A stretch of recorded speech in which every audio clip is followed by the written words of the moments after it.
কিশোরগঞ্জের করিমগঞ্জ উপজেলার নোয়াবাদ ইউনিয়নের ভূঁইয়া বাজারে নিজের সেলুনে নরসুন্দরের কাজ করতেন হৃদয় রবি দাস।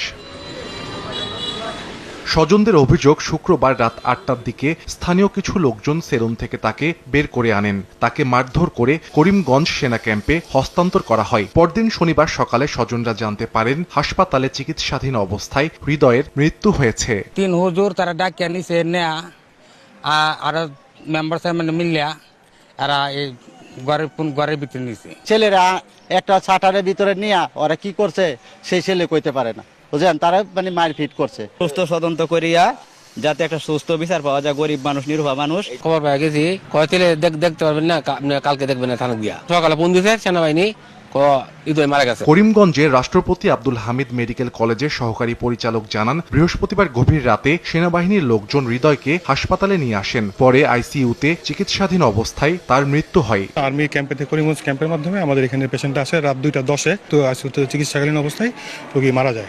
অল্প মারধরের যে এগুলো পাওয়া গেছে। রাতের বেলা আসছিল, তখন একটু ব্লিডিং এর মতো ছিল, মুখ থেকে বেরোচ্ছিল।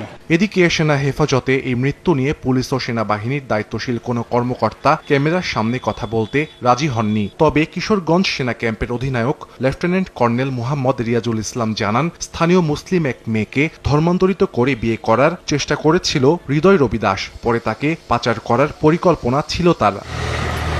কিশোরগঞ্জের পুলিশ সুপার জানান, নিহতের মরদেহ উদ্ধার করে ময়নাতদন্তের জন্য শহীদ সৈয়দ নজরুল ইসলাম মেডিকেল কলেজ হাসপাতাল মর্গে পাঠানো হয়েছে। এ ব্যাপারে আইনানুগ ব্যবস্থা নেওয়া হচ্ছে বলেও জানান তিনি। সময় সংবাদ, কিশোরগঞ্জ।